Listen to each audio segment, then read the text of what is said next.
Hello children, today we will start our new lesson, that is keeping diseases at bay. On the screen you can see some diseases. In the red letters, stomach pain, headache, cancer. ഇപ്പുറത്താണെങ്കിലോ yellow ലെറ്റേഴ്സിൽ common cold, ജലദോഷം, cholera, dengue fever, dengue പനി അറിയാലോ. എന്താ ഇവയുടെ പ്രത്യേകത? ഇപ്പോൾ എനിക്ക് സ്റ്റൊമക്ക് പെയിൻ ഉണ്ടെങ്കിൽ അത് നിങ്ങളിലേക്ക് പകരുമോ, ട്രാൻസ്മിറ്റ് ചെയ്യുമോ? ട്രാൻസ്മിറ്റ് ചെയ്യുക വെച്ചാൽ പകരുമോ എന്നുള്ളതാണ്. എൻ്റെ സ്റ്റൊമക്ക് പെയിൻ നിങ്ങൾക്ക് പകരുമോ? ഇല്ല. എൻ്റെ ഹെഡേക്ക് നിങ്ങൾക്ക് വരുമോ? അതുമില്ല. എൻ്റെ ക്യാൻസർ നിങ്ങൾക്ക് വരും? അതുമില്ല. ബട്ട് കോമൺ കോൾഡ് ആണെങ്കിലോ, എനിക്കുണ്ടെങ്കിൽ എൻ്റെ അടുത്ത് നിൽക്കുന്നവർക്ക് കോമൺ കോൾഡ് അത് പിടിക്കാൻ ചാൻസ് ഉണ്ട്. കോളറ, ഡെങ്കി ഫീവർ ഇതൊക്കെ ഉണ്ടെങ്കിൽ എന്താണ്, ഒരാളിൽ നിന്നും മറ്റൊരാളിലേക്ക് പകരുന്നുണ്ട്. സോ ട്രാൻസ്മിറ്റ് ചെയ്യുന്ന ഇംഗ്ലീഷ് വാക്കാണ് ട്രാൻസ്മിറ്റ് ചെയ്യുന്നത്. About contagious and non-contagious diseases. At a glance, contagious diseases are illness that can be spread by contact with persons who have the disease, like cold, influenza, chickenpox, etc.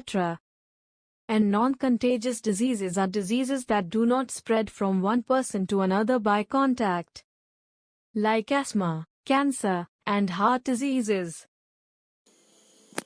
Two types ഉണ്ട്. എന്താണ് transmit ചെയ്യുന്ന പകരുന്ന രോഗങ്ങളും പകരാത്ത രോഗങ്ങളും.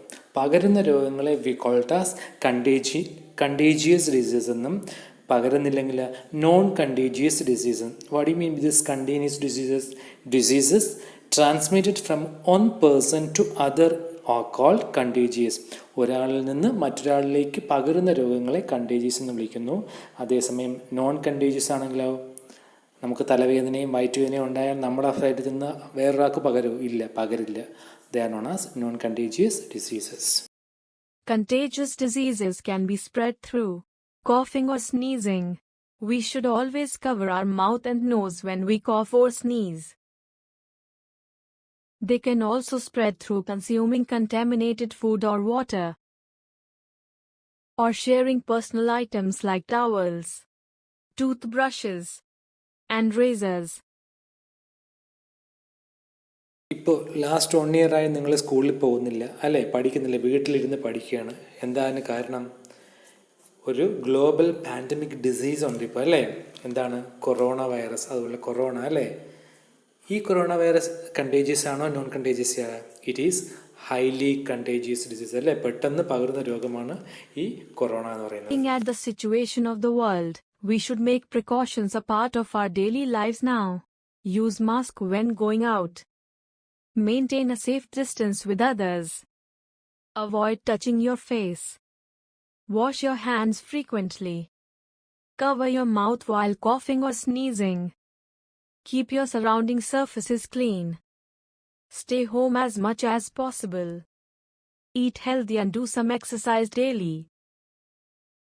Next നമുക്ക് നോക്കാം how these or reason for these contagious diseases. ഈ പകരുന്ന അസുഖങ്ങൾ നമ്മളിൽ ഉണ്ടാകുന്നത് എന്തുകൊണ്ടാണ്? It's mainly due to some microorganisms. What you mean by microorganisms? The organisms which we cannot see through our naked eyes. നമ്മുടെ നഗ്നനേത്രങ്ങൾ കൊണ്ട് കാണാൻ പറ്റാത്ത വളരെ സൂക്ഷ്മജീവികളായാണ് നമ്മൾ മൈക്രോ ഓർഗാനിസംസ്. അതൊക്കെ എന്നറിയാം, വൈറസ്, ബാക്ടീരിയ, ഫംഗസ്, പ്രോട്ടോസോവ, അങ്ങനെ തുടങ്ങിയ കുറേ മൈക്രോ ഓർഗാനിസംസ് ആണ് ഈ രോഗങ്ങളെല്ലാം നമ്മളിൽ ഉണ്ടാക്കുന്നത്. ഈ മൈക്രോ ഓർഗാനിസംസ് ഒരാളിൽ നിന്ന് മറ്റൊരാളിലേക്ക് പകരുമ്പോഴാണ് രോഗവും പകരുന്നത്. Diseases are caused by germs. Germs can be seen only through a microscope. Germs are of 4 main kinds: bacteria, viruses, protozoa, and fungi. Bacteria are single-celled organisms which may be round, rod-like, or spiral in shape. Viruses are smaller than bacteria and can be seen only with the help of an electron microscope. Protozoa are larger than bacteria and fungi. They are single-celled organisms. Fungi are very small non-green plants which cause diseases.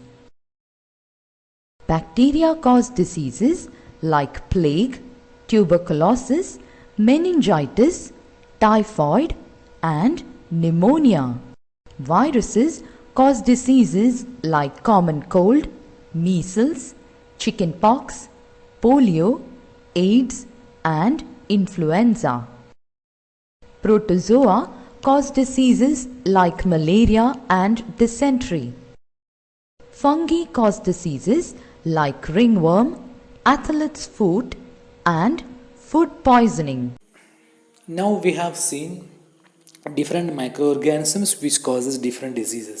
ഇനി പറയുന്നു ഈ microorganisms when transmit from one diseased person to other person, രോഗം ഒരാളിൽ നിന്ന് മറ്റിലേക്ക് പോകുന്നു എങ്ങനെയെല്ലാം, and mode of transmission, ഒരു രോഗം എങ്ങനെയാണ് മറ്റൊരാളിലേക്ക് പകരുന്നത് നോക്കാം. There are mainly 5 mode of transmission ഉണ്ട്.